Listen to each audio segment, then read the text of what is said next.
Hello friends, INR serial next எபிசோடுக்கான promo என்னென்னு பார்க்கலாம் வாங்க. சேனலை சப்ஸ்கிரைப் பண்ணிக்கோங்க, மறக்காமல் பெல் ஐகானையும் கிளிக் பண்ணிக்கோங்க. நம்ம பாண்டியனுக்கு நிலாவும் சோழனும் டிவோர்ஸ்க்கு அப்ளை பண்ண விஷயத்த வக்கீல் சொல்லிடுறாங்க. இதை கேட்டதுமே பாண்டியனுக்கு பயங்கர அதிர்ச்சியாக இருக்குது. உடனே வீட்டுக்கு கிளம்பி வராங்க. வீட்டில் சோழன் என்னமோ பண்ணிக்கிட்டு உட்காண்ட்ருக்காரு. அப்போது வந்ததுமே சோழனோட ஷர்ட்டை பிடிச்சிக்கிட்டு, டேய் நீயும் அண்ணியும் டிவோர்ஸ்க்கு அப்ளை பண்ணியிருக்கீங்களாடா, எதுக்காக டிவோர்ஸ்க்கு அப்ளை பண்ணியிருக்கீங்க, ஏன் என்ன ஏதுன்னு சொல்லிட்டு பாண்டியன் பயங்கரமாக சோழன் அடிக்கிறாங்க. சோழன் எதுவுமே பேசாமல் சைலண்ட்டாக இருக்க, பக்கத்தில் நிலா இருக்காங்க.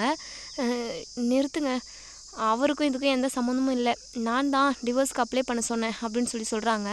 பாண்டியனுக்கு பயங்கர அதிர்ச்சியாக இருக்குது. எங்கள் பல்லவனுமே பக்கமே இருக்காங்க. பல்லவன் முகமே மாறி போச்சு.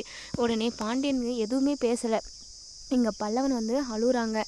அண்ணி என்னாச்சு அண்ணி, உனக்கும் அண்ணனுக்கும் ஏதாவது பிரச்சனையா, எதுக்காக நீங்கள் டிவோர்ஸ்க்கு அப்ளை பண்ணியிருக்கீங்க, அப்போது அண்ணனை பிரிஞ்சு போகிறீங்களா, நீங்கள் இந்த வீட்டை விட்டு போயிடுவீங்களா அப்படின்னு சொல்லிட்டு அழுதுகிட்டே கேட்குறாங்க.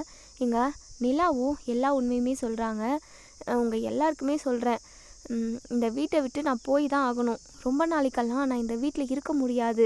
ஏன்னா சோழனும் நானும் லவ் பண்ணி கல்யாணம் பண்ணிக்கல, விரும்பி கல்யாணம் பண்ணிக்கல, எங்களோட சுச்சுவேஷன்னால் நாங்கள் கல்யாணம் பண்ணிக்கிட்டோம். ரொம்ப நாளைக்கு நானும் சோழனும் ஒன்று சேர்ந்து வாழவும் முடியாது, நான் இந்த வீட்டில் இருக்கவும் முடியாது அப்படின்னு சொன்னதுமே நம்ம பல்லவனுக்கு பயங்கர அதிர்ச்சியாக இருக்குது. ரொம்பவே ஃபீல் பண்ணி அழுகுறாங்க. நிலா பல்லவா அழுவாத ப்ளீஸ் அப்படின்னு சொல்கிறாங்க. போங்க அண்ணி, அப்போது நீங்கள் அண்ணனை உண்மையாகவே லவ் பண்ணி கல்யாணம் பண்ணலையா, நீங்கள் போயிடுவீங்களா, ஐயோ கடவுளே அப்படின்னு சொல்லிட்டு பயங்கரமாக அழுகுறாங்க. இங்கே நம்ம நிலாவுக்கு என்ன பண்ணுறதுன்னே தெரியல.